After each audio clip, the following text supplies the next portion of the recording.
told me I'm a burnout, told me I'm an outcast. Now that it's my turn, y'all gon' learn and get outclassed. All I do is work, I'ma smirk when your clout pass. Be about as long as that perk in your mouth lasts. Homie, y'all should face facts, y'all stick a straw in a haystack. Just another cog that revolve for a playback. Y'all do not evolve, I'm a god to you cavemen.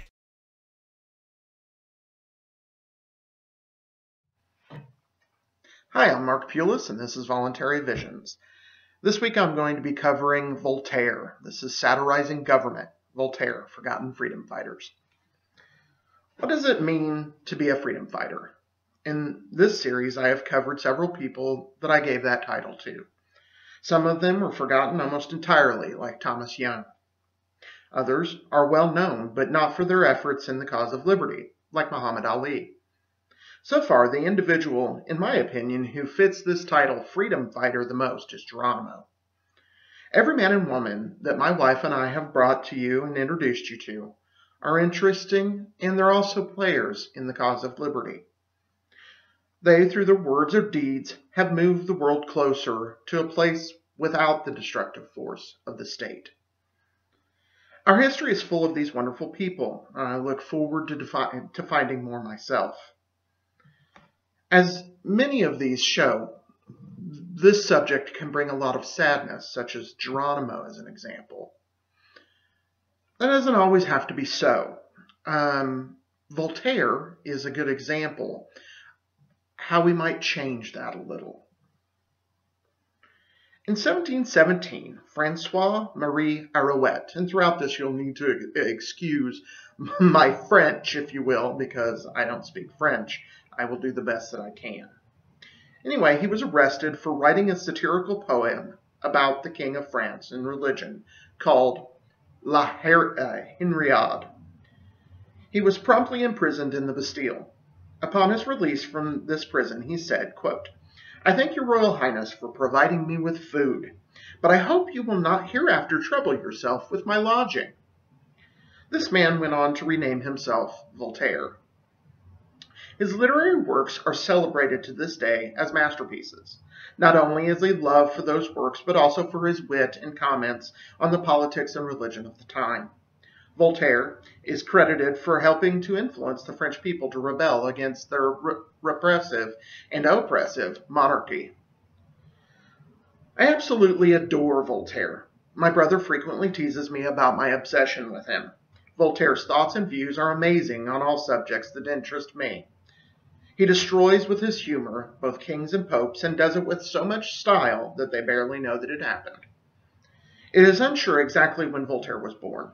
He claims to have been born February 20th, 1694. Nonetheless, he was born around that time. He was the youngest of 5 children. From an early age, he wanted to be a writer. Much of his young life was spent writing poetry. His aristocratic family put him in contact with several influential nobles. Because Voltaire refused to work for the notary, his father had secured employment from the French ambassador to the Netherlands. In the service of the Marquis, he fell in love with a Protestant woman. Voltaire's family were all devout Catholics, so this was a huge scandal. The Marquis sent the boy back to France. In Paris, Voltaire became well known to the authorities for his opinions on government. One of his verses accused the regent of incest. This led to his imprisonment. His first act, upon being released, was to again make fun of the government. He made no friends in the monarchy. After this success, he wrote a flop. This was followed by an epic poem on King Henry IV. The poem was denied publications. I know that it shocks you as much as it does me. To get this work published, he left France for the more tolerant environment of the Dutch. Upon returning to France, he was finally able to get his poem published in his home country. This again got him imprisoned. He was eventually to be sent into exile in Britain because he continued to attack the French monarchy. While in Britain, he was introduced to many influences. His religious beliefs would become less traditional, and his critiques of government grew in severity. Over his lifetime, he continued to write and share his opinions. His most celebrated work is a novel called Candide. This work is certainly a satire on all sorts of topics, but the section on El Dorado, or the City of Gold, is the most widely read example where he showcases the absurdities of government. He pokes his finger in the eye of the establishment.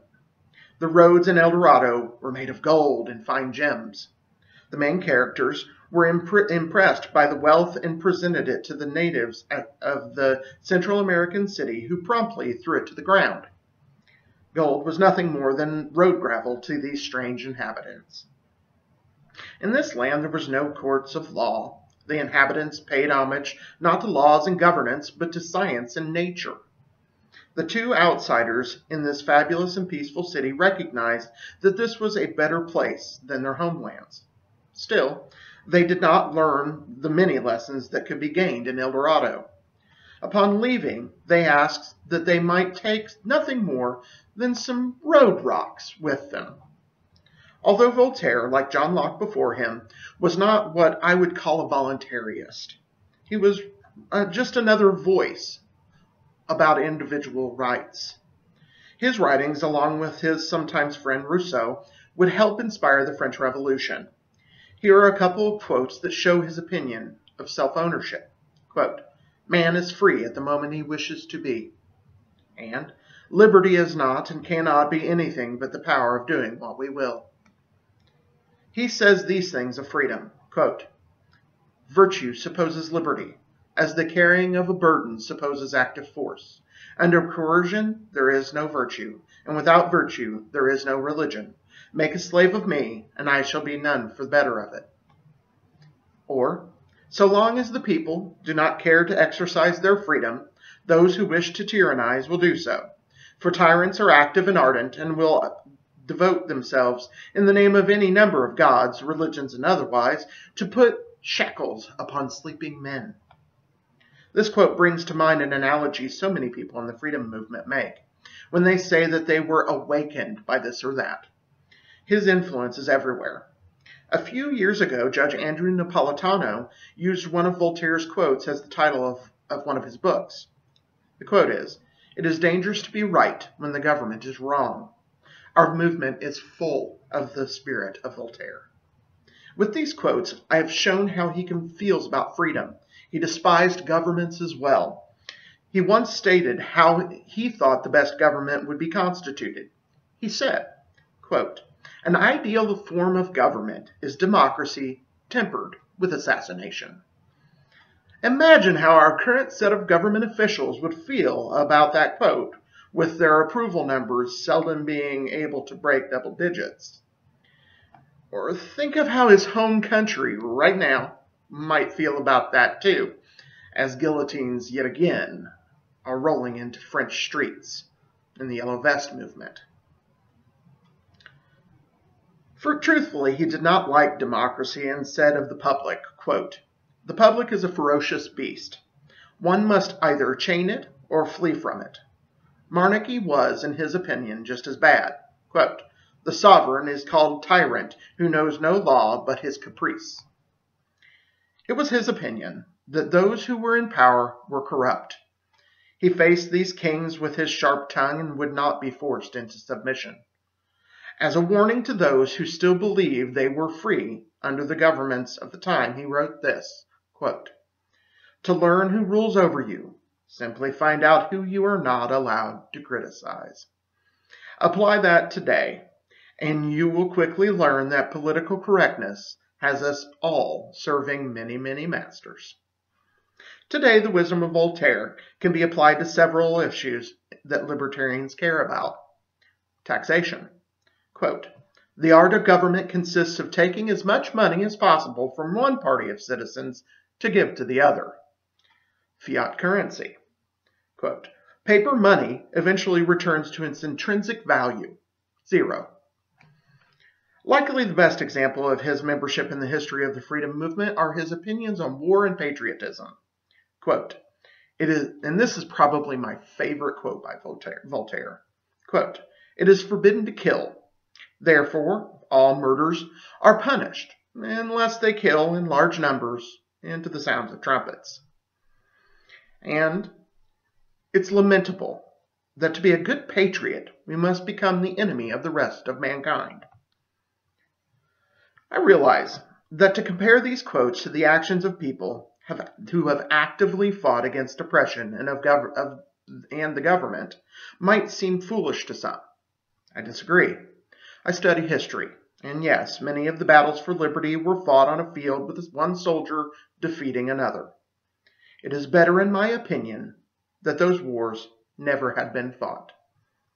Sometimes that does happen, as can be shown in the case that was made by John Locke's influence in the, quote, bloodless revolution.